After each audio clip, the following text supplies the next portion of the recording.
That's how Dad did it. That's how America does it. And it's worked out pretty well so far.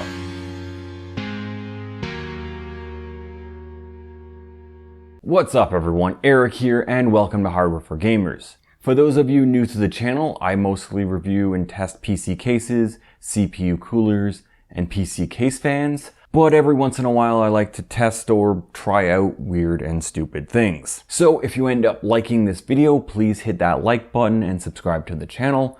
It does help out a lot. So what this video is going to be on is thermal paste application.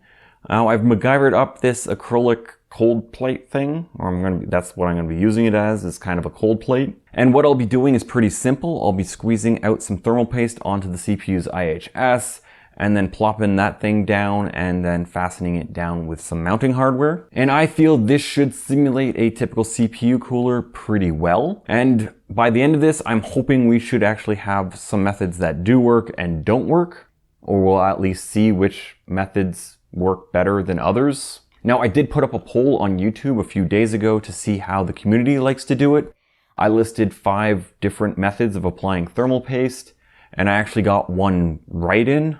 So I'll be doing all 6 of those. Okay, now before I start this testing, or whatever we're calling it, I have a few disclaimers. First, I'll be doing this on AM4, so this won't be exactly the same as on an Intel IHS, especially for Alder Lake, since it is more of a rectangle.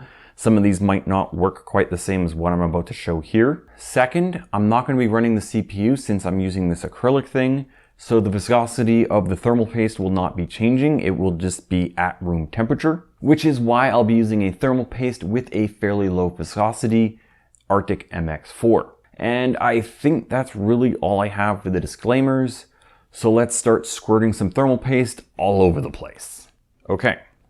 So we're going to start off with the pea-sized dot. Now that's not pea as in I'm peeing, but a pea as in the vegetable.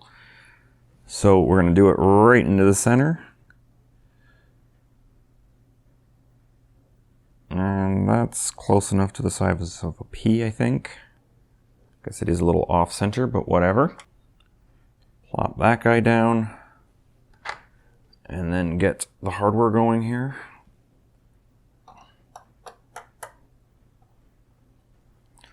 Just get her threaded, and I put the screwdriver right beside the motherboard because that makes sense.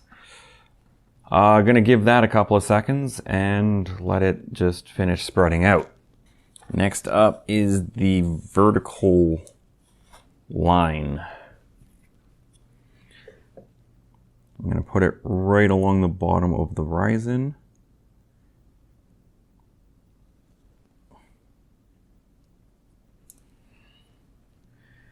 Slap this back on. Time for the next one. So this is going to be a horizontal line opposed to a vertical line. Going right through the Z in this case.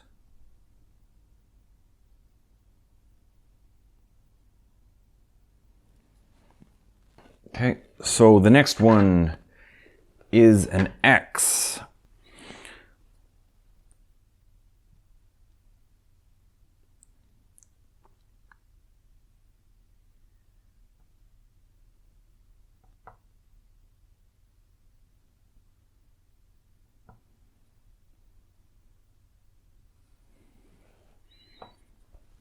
That's an X-ish shape anyways.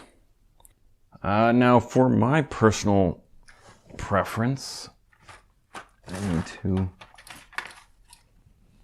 get my good old Tim Hortons gift card here.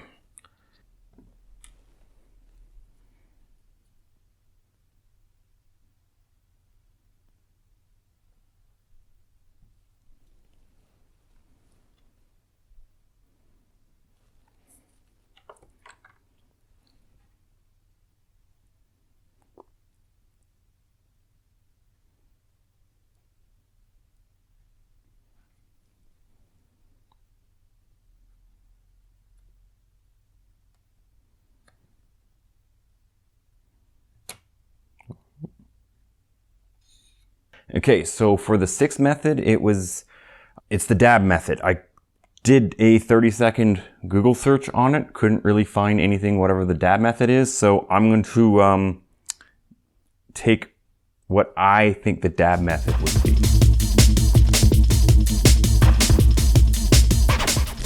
Right along the top. Come on, dab, dab, dab, dab, dab, dab, dab, dab. And the results are in. And the conclusion, drum roll please, there really isn't a difference, which is pretty much what I was expecting, but I just wanted to kind of test and or make sure. Just as long as you use enough thermal paste and have enough mounting pressure on your CPU cooler, it really doesn't matter how you apply the thermal paste. Just as long as you apply enough thermal paste. Because I also did a 7th test or whatever, which was just a PDOT with a much smaller amount of thermal compound. And yeah, as you can see up on screen, it is not sufficient. That will definitely cause some issues for your CPU temperatures. Well, that is all that I have for this one. So if you liked the video, please give it a thumbs up. If you're still watching, maybe hit that subscribe button and the bell icon so you get notified whenever I drop a new video. Please follow me on Twitter at HFG_YT. I also have a Discord server. It is completely free to join. I post all of the charts that I have for my CPU coolers, fan testing, and case testing up on the HFG Discord server. Now you will need to be a member to actually see those charts, but it is very easy and free to become a member to the server. All you have to do is agree to the server rules. It's as simple as don't be a dick. And I guess other than that, I am done. So as always, thank you for watching and see you next time. Come on. There we go. Come on.